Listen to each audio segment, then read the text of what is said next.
This has been one of the weirdest gaming generations that I have experienced. I know for me, I got into this and my involvement was a little bit different than what it ever has been when it comes to video games. This current gen started in 2019 with the Xbox Series S and X launch, and then quickly the PlayStation 5 in 2020. These two launches were tough. Not just because the availability, because of popularity, but also there was some world events that were taking place that also created a little bit of complications, so to speak. After that, we went into a lot of other things with manufacturing issues and stuff like that, and now we're kind of in a stable zone. You can go to your local store and pretty much find these consoles. 3 years later, almost 4. Actually, we're in 2024, so 2019. That's 4, almost 5 years later. Crazy. That being said, when it comes to this specific console generation, I started to realize something.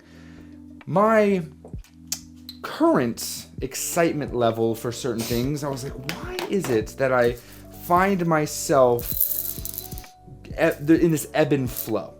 I have really enjoyed this current console generation, but as time has gone on, it's lost its luster for me. Is it that I no longer care about gaming?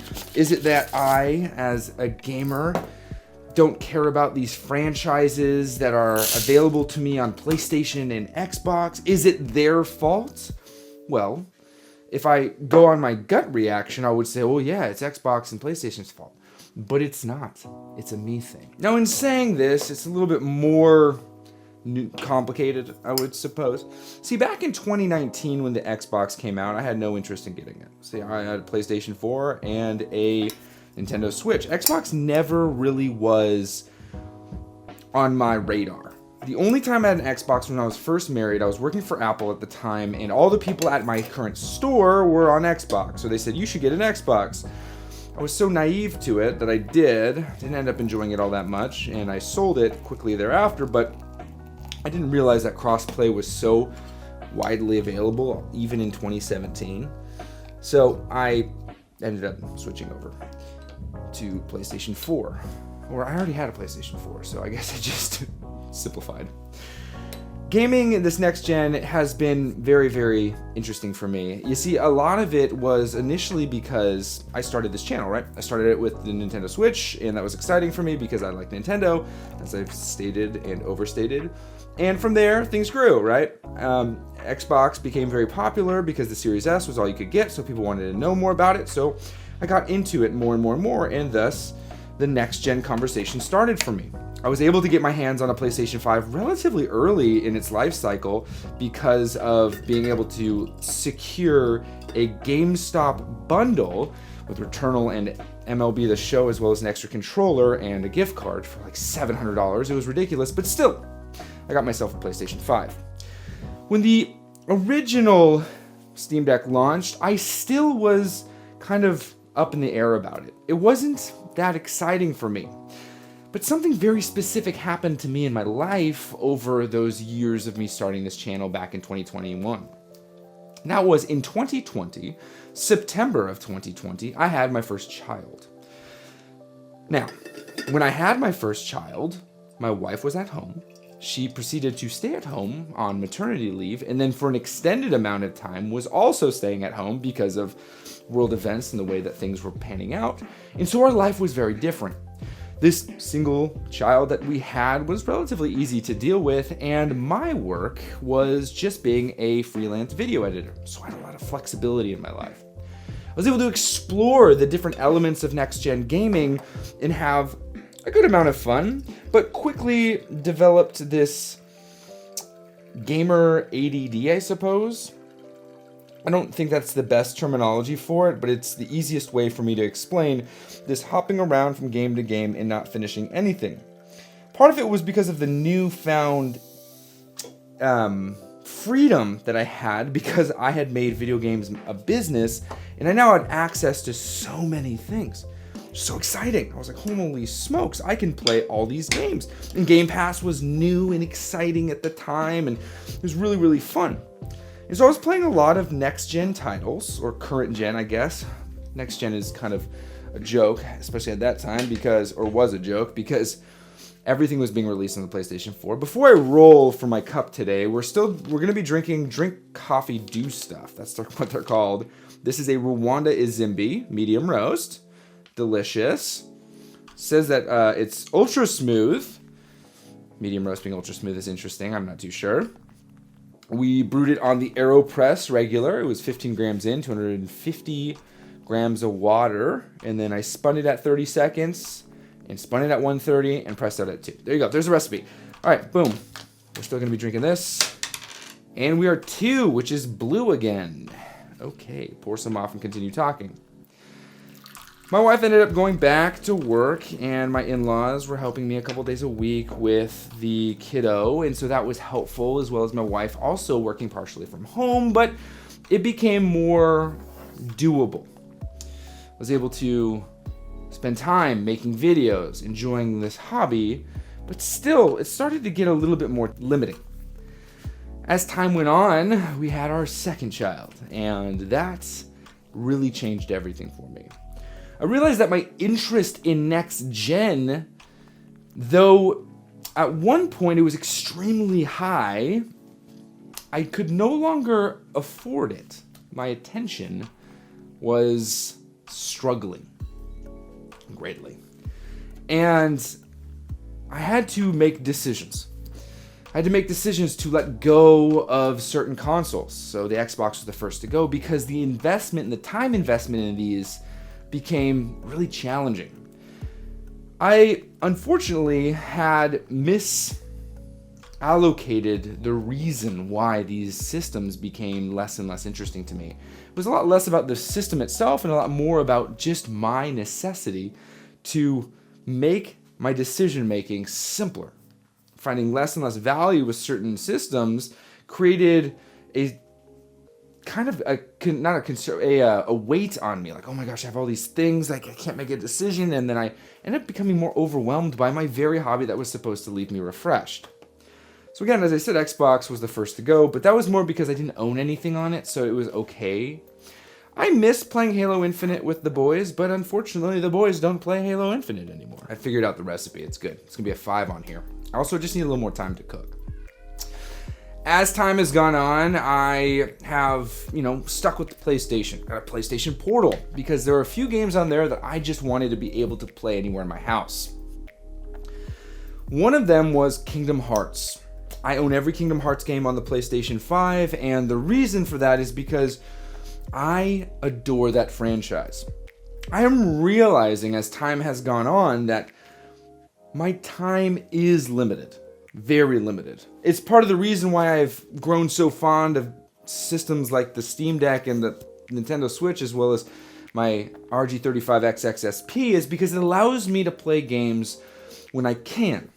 I don't have to plan sessions, which is what is required to play some of these big AAA titles. I am someone who am realizing more and more that my time being limited is a good thing. My daughter wants to read more books, so we do that together. She is getting older, so she can play more and harder and more challenging ways. So it's exciting because I can do more complex types of games with her.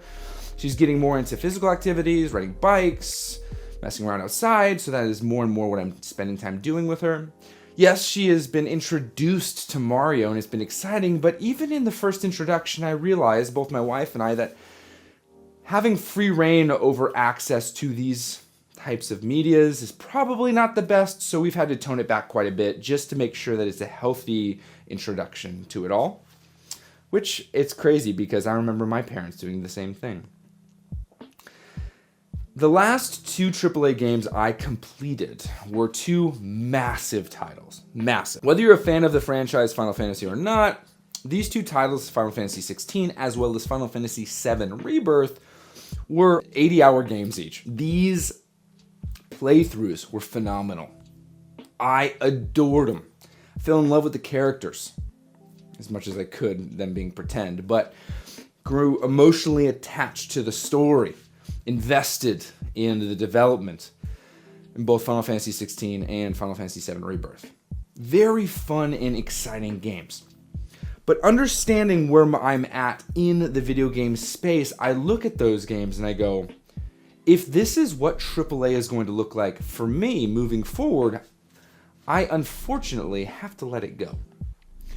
Not because there's anything wrong with the games, because I certainly don't believe that, but because I don't have the time to invest in some of these crazy stories. What it took for me to complete Final Fantasy VII Rebirth on the PlayStation 5 was hours of gaming on the weekends, which I enjoyed, but what it cost me was hours of time with my family. That was a tough pill to swallow. And that realization created a little bit of dissonance, and I started to resent that experience, which is super unhelpful and very unnecessary. And so in my resentment, I made a knee-jerk decision to blame PlayStation 5 for it and kind of come up with reasons why it was such a bad thing. It's not. And this doesn't mean I'm keeping my PlayStation 5. I still, it's gone. But what I'm trying to get at is I'm realizing that my life has changed dramatically in the past 3 years, 3.5 years. And that this next gen, which I'm supposed to be a part of as an online gaming content creator, is too much for me.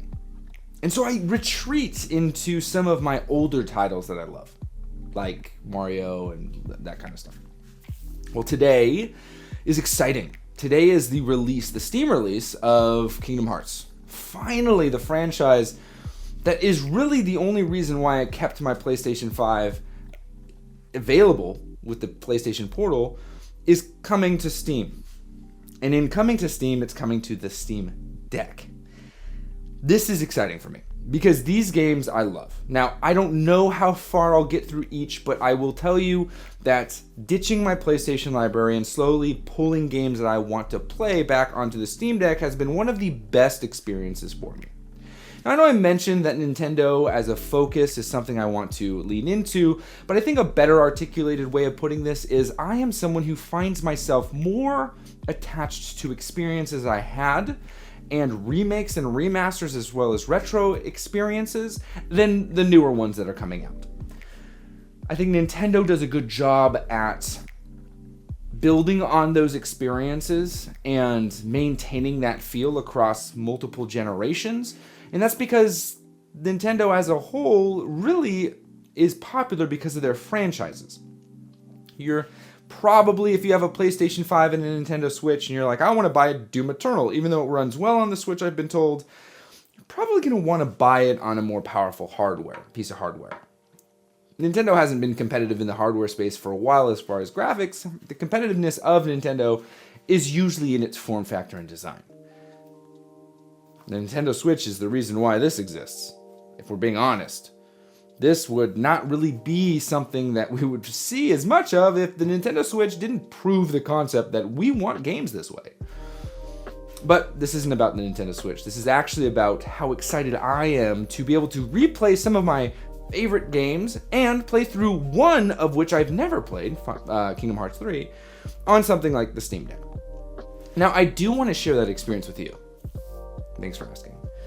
And so, I plan on doing so. I have started to stream more, and more, and more, and I plan to continue doing so. Today, I want to do a kickoff stream of this very title, streamed from my Steam Deck with you guys. I think that'll be exciting to share what it looks like, and I also love the fact that this is a hybrid console. It's very fun for it to be able to do this. And so I like sharing that with you guys. I have as late been doing a lot of stuff on Twitch because of convenience, and it's always a topic that I go back and forth on. I would like to do this first stream here on this channel. I don't know how many of the streams will be here, and I will make that clear on the stream, but as for tonight, we're going to do a kickoff stream of this game, Kingdom Hearts 1.5, I guess it's the final mix, streamed from the Steam Deck to YouTube. My gaming passion was born out of this series. I didn't realize that there could be such whimsy in such a simple game. It really was exciting. And so when games like this get re-released, some people are like, oh, they're just milking their fan base for money. And whether that's true or not, it doesn't matter to me.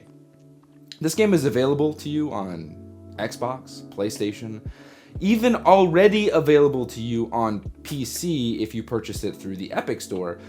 But now that it's over on Steam, it is going to get a little bit of a remaster touch-up on certain textures. What excites me is it's natively available on something like a Steam Deck. Though people have modded their Steam Deck, not modded, but gone in and got the Epic launcher up, I like that I can just have it a little bit easier because I don't mod, or not mod, I don't go in there and try to reprogram everything. What I realized in these past few years is that life changes. When you get married, life changes. When you have your first kid, life changes. Second kid, life changes. And life as a whole is one that should be paid attention to. Different circumstances ask for different reactions. Different life events ask for different growth. And I think in order for me to continue in this space, changes need to be made, and they have.